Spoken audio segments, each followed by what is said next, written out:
લોકશાહીનો મજબૂત પાયો છે જનભાગીદારી અને આ જ ભાવનાને આગળ વધારતા આગામી 26મી એપ્રિલના રોજ રાજ્યમાં સ્થાનિક સ્વરાજની ચૂંટણીઓ યોજાવા જઈ રહી છે.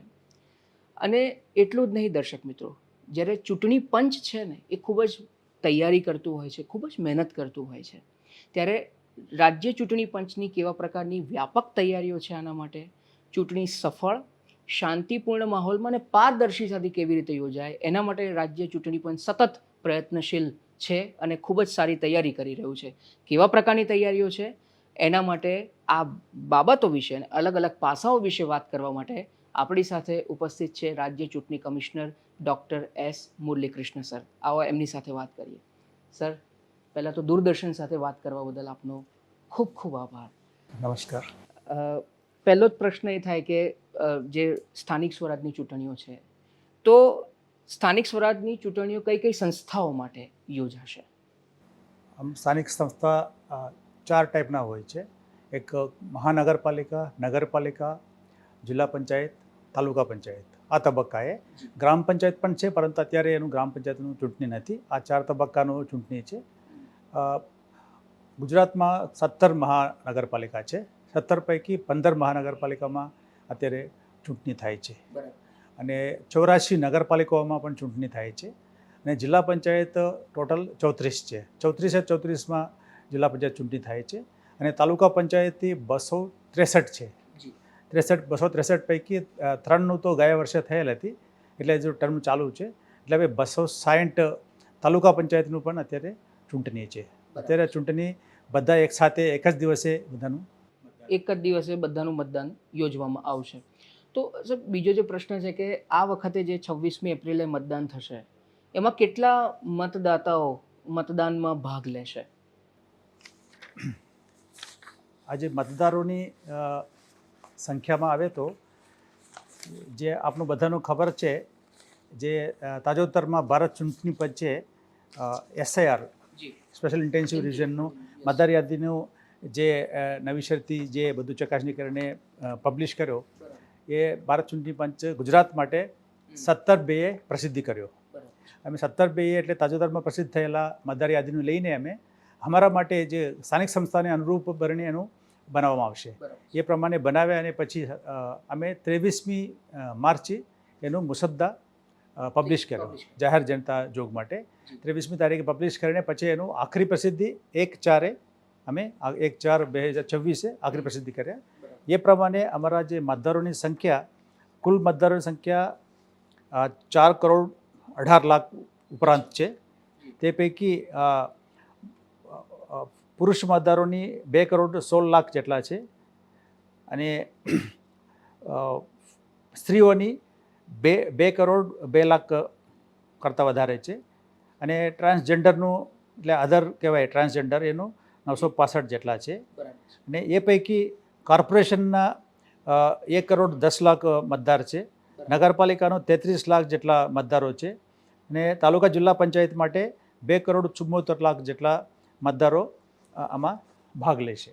જી, તો કુલ મળીને આટલા બધા લોકો જે લોકશાહીનો આ જે પર્વ છે એમાં પોતાના મતાધિકારનો ઉપયોગ કરશે અને મતદાનમાં ભાગ લેશે.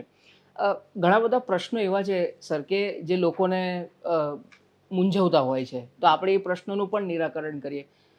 ધારો કે કોઈ એવા વ્યક્તિ છે કે જેનું નામ ચૂંટણી પંચની, ભારતના ચૂંટણી પંચની મતદાર યાદીમાં છે અને એમની પાસે ચૂંટણી ઓળખ કાર્ડ પણ છે, તો પ્રશ્ન એવો થાય કે સ્થાનિક સ્વરાજની સંસ્થાઓમાં એ વોટ આપી શકે? હા, એ જે મેં અગાઉ જે રીતે કીધું, ભારત ચૂંટણી પંચની અમારા જે નિયમ એવા છે સ્થાનિક સંસ્થાઓની મતદાર યાદી તૈયાર કરવા માટે. ભારત ચૂંટણી પંચે તૈયાર કરેલા મતદાર યાદી અમે લઈને એનું પ્રસિદ્ધ કરવામાં આવે છે. એટલે એમાં ભારત ચૂંટણી પંચ પ્રસિદ્ધ કરેલા મતદાર યાદીમાં નામ હોય એ તો નામ ઓટોમેટિકલી અમારા યાદીમાં આવી જશે. અને પછી એમાં થોડા નિયમમાં થોડું ડિફરન્સ છે. શહેરી વિસ્તાર માટે, પંચાયત વિસ્તાર માટે. પંચાયત વિસ્તારમાં જે લાયકા ધરાવતા હોય તો અમારા મુસદ્દા પ્રસિદ્ધ કર્યા પછી પણ ઉમેરી શકે, પરંતુ શહેરી વિસ્તારો માટે જે ભારત ચૂંટણી પંચની મતદાર યાદીમાં નામ હોવા ફરજિયાત છે. એટલે ખાલી એસેમ્બલી યાદીમાં નામ હોવાથી અહીંયા સ્થાનિક સંસ્થામાં મત આપવાનો હક નહીં બને. એનું જે મતદાર યાદી સ્થાનિક સંસ્થા માટે અમે મુસદ્દા તૈયાર કરીને પ્રસિદ્ધિ કરીને કરેલા છે, પછી એનો આખરી પ્રસિદ્ધ પણ કરેલા છે. એ આખરી પ્રસિદ્ધ થયેલા સ્થાનિક સંસ્થાની મતદાર યાદીમાં મતદારનું નામ છે કે નથી એ જોવું પડશે. એ જોવા માટે અમારા રાજ્ય ચૂંટણી પંચની વેબસાઇટ ઉપર સર્ચ ઓપ્શન પણ આપેલા છે. એનું સર્ચ કરીને એમનું કયા વિસ્તારમાં આવે છે એ બધું જોઈ શકે છે. બરાબર છે. હવે સપોઝ કોઈ વ્યક્તિ પાસે ચૂંટણી માટેનો જે ઓળખ કાર્ડ છે એ નથી, તો અન્ય કયા દસ્તાવેજ એ રજૂ કરીને પોતાના મતાધિકારનો ઉપયોગ કરી શકે? જે ભારત ચૂંટણી પંચ મતદાર યાદી તૈયાર કરતી વખતે જે પણ મતદાર નોંધણી થાય એનું EPIC card, photo EPIC card આપીએ છીએ. બરાબર છે. ઓકે, આ એપિક કાર્ડ મોટા પાયે બધા પાસે હોય છે. એ સિવાય અમુક વાર અમુક લોકો પાસે ગુમ થતા હોય અથવા ઉપલબ્ધ ના હોય એવા સંજોગોમાં રાજ્ય ચૂંટણી પંચે 14 ડોક્યુમેન્ટની એક 2016માં આદેશ બહાર પડેલા છે. એ પ્રમાણે જે ફોટો સાથે જે ઓળખાણ થઈ શકે એવા ડ્રાઇવિંગ લાઇસન્સ, પાસપોર્ટ, આધાર, કઈ સરકાર દ્વારા આપવામાં આવેલા કોઈ પણ એક ઓળખપત્ર દિવ્યાંગ માટે આપતા હોય એવા બધા લિસ્ટિંગ આપેલા છે. એ પ્રમાણે જે ફોટો સાથે એમનું પહેચાન થવું જોઈએ એવા જે 14 ડોક્યુમેન્ટ છે અમારા 24/11/16ની હુકમ છે, આદેશ છે, એ વેબસાઇટ પર ઉપલબ્ધ છે. એ પણ એ પ્રમાણે લઈને ત્યાં મતદાન મથક જાય તો ઓળખાણ થાય અને પછી મત આપી શકે. એટલે એવું જરૂરી નથી કે તમારી જોડે ના હોય ઇલેક્શન કાર્ડ તો પણ તમે આ બધા પુરાવાઓ રજૂ કરી અને પોતે મતદાન કરી શકો. કોઈ પણ એક પુરાવા રજૂ કરીને મતદાન કરી શકે. સરસ વાત કરી. આ આપણા જે દર્શકો છે એમને ઘણો ફાયદો થશે આ વાત જાણવાથી, કારણ કે લોકોને ઘણી બધી મૂંઝવણ થતી હોય છે. અચ્છા, બીજો પ્રશ્ન એવો થાય સર કે મતદાન કોઈ પણ વ્યક્તિ ક્યાંથી ક્યાં સુધીમાં કરી શકશે? મતદાન જે સમય અમે રાજ્ય ચૂંટણી પંચે અમે નક્કી કરેલા છે અને અમે જાહેરાત ગેઝેટ નોટિફિકેશન બહાર પડેલા છે. એ સમય છે 26મી તારીખે સવારના 7 વાગ્યાથી સાંજે 6 વાગ્યા સુધી મતદાન પ્રક્રિયા. સવારે 7 થી સાંજે 6 વાગ્યા સુધી. અને એનો મતલબ એવું નથી 6 વાગે કોઈ ક્યુમાં ઊભો રહેલા છે એનું તક ગુમાવવાનું એવું નથી. સાંજે 6 વાગે પહેલાં જે ક્યુમાં જેટલા લોકો ઉપલબ્ધ છે એ બધાનું પણ સાંજે ભલે 7 વાગ્યાથી 8 વાગે થાય બધાનું આપવામાં આવશે. પરંતુ 6 વાગે પછી બીજા કોઈ નવા કોઈ મતદાર આવે તો એનું તક નહીં મળે, પરંતુ જે પહેલાં આવી ગયા એ બધાને તક મળશે. તો એનો મતલબ એવો કહી શકાય કે 6 વાગ્યા સુધીમાં જેટલા લોકો હશે પછી એ ગમે તેટલા હોય અને એનો ગમે તેટલો સમય લાગે તો પણ એને મતદાન કરી શકશે. એના પછી જે આવે એ લોકોને કોઈ અલાઉ નહીં કરવામાં આવે. બહુ સરસ વાત કરી સર. અચ્છા, હવે દિવ્યાંગ લોકો જે છે એ લોકો પણ પોતાના મતાધિકારનો ઉપયોગ કરવા માગતો તો એના માટે ચૂંટણી પંચ દ્વારા કેવા પ્રકારની વ્યવસ્થા કરવામાં આવી છે? દર વખતે પણ આવું વ્યવસ્થા કરે છે દિવ્યાંગો માટે, અમુક સિનિયર સિટીઝન નાગરિકો માટે પણ જે વ્હીલચેર છે. અને ભારત ચૂંટણી પંચની ચૂંટણીમાં પણ વ્યવસ્થા રાખીએ છીએ. રાજ્ય ચૂંટણી પંચની ચૂંટણીમાં પણ અમે એ રીતે વ્યવસ્થા રાખીએ છીએ. વ્હીલચેર અને વોલન્ટિયર્સ ત્યાં મતદાન મથક પાસે પૂરતું પ્રમાણમાં વ્હીલચેર હોય છે અને વોલન્ટિયર્સ હોય છે. એને જે દિવ્યાંગોની અને અથવા સિનિયર સિટીઝન્સો પણ મદદ કરવા માટે આ બધું અમે સેવા ત્યાં ઉપલબ્ધ રાખેલા છે. બરાબર છે. એટલે વ્હીલચેરની વ્યવસ્થા છે અને કોઈ પણ પ્રકારની તકલીફ વોલન્ટિયર્સ પણ એ લોકો પણ પોતે ખડે પગે ત્યાં ઊભેલા છે. બરાબર છે. હવે મતદાન જાગૃતિ, કારણ કે લોકોને પણ અવેરનેસ ફેલાય અને લોકો જાણે એના માટે ખૂબ જ આવશ્યક છે કે લોકો પહેલાં તો જાગૃત થાય. અને રાજ્ય ચૂંટણી પંચ હંમેશા પ્રયત્નશીલ રહેલું છે કે લોકોમાં મતદાન કરવા માટેની જે જાગૃતિ આવે એ વધારે ને વધારે ફેલાય. તો એના માટે મતદાન જાગૃતિ માટે ચૂંટણી પંચ દ્વારા કેવા પ્રકારની પહેલ અને કેવા પ્રકારના પગલાં ભરવામાં આવ્યા છે? જો મતદાનમાં ભાગ લેવા માટે, નૈતિક મતદાન કરવા માટે અમે દર વખતે મતદારોની અંદર જાગૃતિ લાવવા માટે જુદા જુદા માધ્યમથી અમે જાગૃતિ લાવવા પ્રયત્ન કરીએ છીએ. એના માટે કેટલાક આઇકોન્સ છે, સ્ટેટ આઇકોન કહેવાય, ડિસ્ટ્રિક્ટ આઇકોન કહેવાય, ફેમસ ક્રિકેટર હોય એટલે કે ચેતેશ્વર પૂજારા હોય, પછી એવા લોકોની અમે મદદ લઈને અથવા રેડિયો જોકી દાખલા તરીકે આમાં દેવકી છે, એવા બધા એનું લઈને અમે એમના દ્વારા અમુક મેસેજો લોકો સુધી પહોંચવા માટે અમે હોર્ડિંગ્સ, ક્વિકીઝ, શોર્ટ ફિલ્મ્સ એવું બનાવીને અત્યારે પણ તમે જોઈ શકો છો કેટલાક ચેનલોમાં અમે બનાવેલા જે શોર્ટ ફિલ્મ્સ એટલે 50 to 60 સેકન્ડના પીરિયડના જે છે એની કેવી રીતે વોટિંગ કરવાનું અથવા વોટિંગનું મહત્ત્વ શું છે, એક વોટનું શું મહત્ત્વ હોય છે, એ બધું અમે ત્યાં ટ્રાન્સમિટ કરીએ છીએ અને માહિતી ખાતા જે ગુજરાત સરકારના માહિતી ખાતા અમને ખૂબ સહકાર આપીને જે પ્રાઇવેટ ચેનલ્સોમાં વગેરેમાં પણ આ જે અમે તૈયાર કરેલા ક્રિએશન્સનો ખૂબ પ્રચાર કરીએ છીએ, એટલે લોકોનું પ્રોત્સાહન કરવા માટે. અને કોલેજોમાં પણ સાહેબ જે શૈક્ષણિક સંસ્થાઓ છે એમાં પણ હા, જિલ્લા કક્ષામાં પણ જિલ્લા ચૂંટણી અધિકારી તરફથી પણ કેટલાક સ્પર્ધા પણ રાખીએ છીએ અને જાગૃતિ માટે અભિયાન ચલાવે છે, રેલી કાઢે છે. એ બધું જે જિલ્લા ગ્રામ્ય સુધી પણ જુદા જુદા એક્ટિવિટીઝ અમે કરીએ છીએ. જી સર, બીજો એક પ્રશ્ન એવો થાય કે ગ્રામ્ય વિસ્તાર અને શહેરી વિસ્તારની જો વાત કરીએ તો એમાં મતદાન કરવાની પ્રક્રિયામાં કોઈ ફરક છે? હા, મોટો ફરક છે. ગ્રામ્ય વિસ્તારમાં એટલે તાલુકા જિલ્લા પંચાયતોમાં સિસ્ટમ થોડા જુદું છે અને કોર્પોરેશન અને નગરપાલિકાઓમાં સિસ્ટમ જુદું છે. એટલે તાલુકા જિલ્લા પંચાયતમાં છે એક એક જ મતદાન હોય છે. જિલ્લા પંચાયત હોય તો મતદારનું એક જ વોટ આપવાનું હોય, તાલુકા પંચાયત માટે તો એક જ મત આપવાનું હોય. એટલે ત્યાં જે કોન્સ્ટિટ્યુન્સીસ કહેવાય તાલુકા જિલ્લા પંચાયતમાં સિંગલ વોટ કોન્સ્ટિટ્યુન્સીસ. જ્યારે શહેરી વિસ્તારમાં નગરપાલિકા અને કોર્પોરેશનમાં જોઈએ તો એક વોર્ડમાં 4 ઉમેદવારો ઊભા થાય છે, પસંદગી કરવાનું છે. એટલે શહેરના મતદારોની 4 મત આપવાનો હોય મહત્તમ. એટલે એના માટે બંને મિશન ભલે બંનેનું ઈવીએમ છે, પરંતુ એમાં થોડો ડિફરન્સ છે. એટલે શહેરના નગરપાલિકા કોર્પોરેશન માટે જે મિશનમાં મતદારો 4 મત આપી શકાય. અને ગ્રામ્ય વિસ્તારમાં જિલ્લા પંચાયત માટે 1 મત, તાલુકા પંચાયત માટે 1 મત છે. બંને મિશન ત્યાં 2 મિશન મૂકવામાં આવે છે, અલગ અલગ. એ અલગ અલગ મત આપવાનું છે. એટલે એનું બંને થોડા ડિફરન્સ છે. અને તાલુકા જિલ્લા પંચાયતમાં જે ઈવીએમ છે, સિંગલ ચોઇસ ઈવીએમ કહેવાય એનો, એક વખત બટન દબાવી દઈએ અને મત રજીસ્ટર થાય.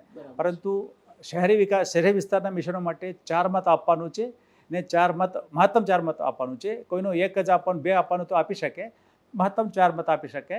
અને એનું પછી નીચે મિશનની નીચે જે એક પીલા કલરમાં એક રજિસ્ટર બટન હોય છે, એ રજિસ્ટર બટન દબાવવું પડે. એ દબાવે તો એ આપેલા મત રજિસ્ટર થાય. એ ખાસ ધ્યાન રાખવાનું છે શહેરી વિસ્તારના મતદારો. બરાબર છે. હવે તમે બહુ સરસ માહિતી આપી સર કે ગ્રામ્ય અને શહેરી વિસ્તારમાં કઈ રીતે મતદાન પ્રક્રિયા અલગ હોય છે.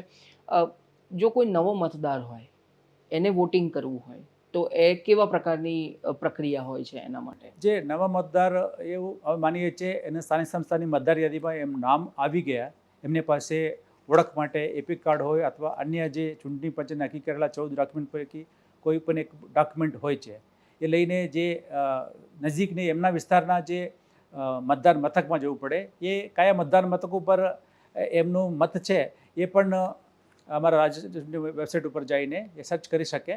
એનું પણ સુવિધા છે. એનું તો ખબર જ હોય છે એમના વિસ્તારમાં મતદાર મથક ક્યાં છે. એટલે અમે જે મતદાર મથકો લોકસભા અને એસેમ્બલીમાં મોટા પાયે જે મતદાર મથકો હોય એ જ મતદાર મથકો અમે રાખતા જ હોય છે. એટલે નિયમ લગભગ ભારત ચૂંટણી પંચના જે નિયમો છે એમાં પણ લાગુ પડતા. એટલે પછી એના 2 કિલોમીટરની અંદર હોવું જોઈએ ડિસ્ટન્સ, એ બધું અમે જોતા હોય છે. એટલે એમના નજદીકના જે મતદાર મથક છે એમાં એમનું નામ હોવું જોઈએ, એ વિસ્તારમાં જવું જોઈએ. એટલે એના માટે એમના મતદાર યાદીમાં ચેક કરવું પડશે એક વખત. આ તમે વાત કરી પછી ઘણા બધા ઉત્સાહમાં આવીને વોટિંગ કરીને ફોટા પાડતા હોય છે, પછી એને જાહેર કરતા હોય છે, સોશિયલ મીડિયા ઉપર પોસ્ટ તરીકે મૂકતા હોય છે. તો પહેલાં તો મારે આ જાણવું છે કે આપણે શું આ વસ્તુ કરી શકીએ અને એના માટેના કેવા પ્રકારના પેરામીટર્સ હોય છે? આજે ભારત ચૂંટણી પંચના હોય કે રાજ્ય ચૂંટણી પંચના હોય, એ વોટની મતની ગુપ્તતા રાખવું પડશે. મતદારોએ ગુપ્તતા રાખવું પડે, સિક્રેસી. એટલે સિક્રેટ બેલેટ છે. આ કોઈ જાહેરમાં બતાવી શકે એવું નથી. એટલે આ ગુપ્તતા જાળવવા માટે જે મતદાન મથક કેન્દ્ર ઉપર કોઈ ઇલેક્ટ્રોનિક ગેજેટ્સ, મોબાઈલ કે કેમેરા જેવું વસ્તુ નહીં લઈ જવાનું. અને પછી આ ફોટો પાડવાનું અને મનાઈ છે. અને ફોટો પાડે, કોઈ ભૂલથી ફોટો પાડે અને પછી એનું પબ્લિક ડોમેનમાં બતાવવાનું એ પ્રતિબંધિત છે. એટલે બધાનો વિનંતી છે આવું કોઈ વસ્તુ અંદર નહીં લઈ જવાય અને પછી ફોટો પાડવાનો નથી અને આવી રીતે પબ્લિક ડોમેન મૂકવાનું પણ નથી. બરાબર. એટલે વોટ આપીને એ જગ્યાએથી બહાર આવે પછી એ ફોટો પાડીને એને પોલિંગ સ્ટેશનની બહાર જે વિષય જુદું છે એમાં કંઈ વાંધો નહીં, પરંતુ જે મતની વાત છે એ સિક્રેટ છે, ગુપ્તતા જાળવી રાખવું પડે. જી બરાબર છે. મતદાન માટે ચૂંટણી પંચ દ્વારા કેવા પ્રકારની વ્યવસ્થાઓ કરવામાં આવેલી છે? જે મતદાન અમે જે આ વખતે કરીએ છીએ 15 કોર્પોરેશન અને 84 નગરપાલિકાઓ, 34 જિલ્લા પંચાયત અને 260 તાલુકા પંચાયત. એટલે એક મોટું એક્સરસાઇઝ છે. એના માટે સ્ટાફની પણ ખૂબ જરૂરિયાત હોય છે, ઈવીએમની પણ ખૂબ જરૂરિયાત છે. અમે ઈવીએમની વાત કરીએ તો અમે શહેરી વિસ્તારો માટે 23,000 કરતાં વધારે કંટ્રોલ યુનિટ અને 46,000 કરતાં વધારે બીયુ બેલેટ યુનિટ. એટલે ઈવીએમમાં બે પાર્ટ હોય છે, એક કંટ્રોલ યુનિટ અને એક બેલેટ યુનિટ. એટલે કંટ્રોલ યુનિટ છે અમારા જે પીઠાસીન અધિકારી છે, પ્રિસાઇડિંગ ઓફિસર, એમની કંટ્રોલમાં હોય છે. એટલે દર્શવા એને કંટ્રોલ યુનિટ કહેવાય. અને બેલેટ યુનિટ એટલે જે મતદારો મત આપવાનું છે એ થોડા દૂર એનું મતકુટીર હોય એની અંદર સિક્રેસી જાળવવા માટે એનું મતકુટીર બનાવીને મતકુટીરની અંદર હોય છે. એમાં એનું કહેવાય બેલેટ યુનિટ. એટલે આ બીયુ એ રીતે ત્યાં હોય છે. અને આ રીતે મિશન એવું છે. અને જિલ્લા તાલુકા પંચાયત માટે આ વખતે 3 તાલુકા સિવાય બાકી આખા રાજ્યમાં દરેક ગ્રામ્ય વિસ્તારના મતદાર તો 2 વોટ આપવાનો છે, જિલ્લા પંચાયતનું અને તાલુકા પંચાયતનું. એના માટે અમારા જે સંખ્યા છે લગભગ 83,500 જેટલા સીયુ, એટલી સંખ્યામાં બીયુ પણ અમે તૈયાર રાખેલા છે. એનું બધા નિયમો અનુસાર જે પ્રોટોકોલ છે ઈવીએમનું, સીયુ બીયુનું કહેવાય, એનું બંનેનું તૈયાર કરવા માટે જે પ્રોટોકોલ્સ છે, ભારત ચૂંટણી પંચના પ્રોટોકોલ અમે એ જ અપનાવીએ છીએ. એ પ્રોટોકોલ પ્રમાણે એનું ચેકિંગ કરવામાં આવે છે નિયમો અનુસાર. જે ઇલેક્શન પહેલાં ચેકિંગ કર્યા પછી એનું સીલ સ્ટ્રોંગ રૂમમાં રાખવામાં આવે છે.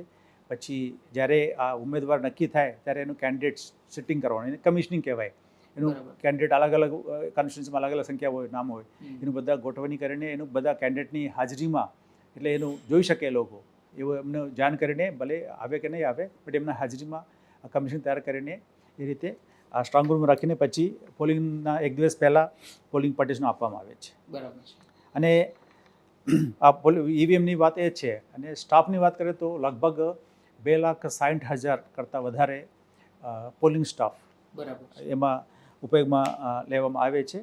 અને બાકીની વાત કરીએ તો returning officer, assistant returning officer એટલે ચૂંટણી અધિકારી, મદદનીશ ચૂંટણી અધિકારી, લગભગ 1,000 જેટલા ચૂંટણી અધિકારી, 1250 જેટલા મદદનીશ ચૂંટણી અધિકારી, અને આ જે ચૂંટણી દરમિયાન અમે નિમેલા છે.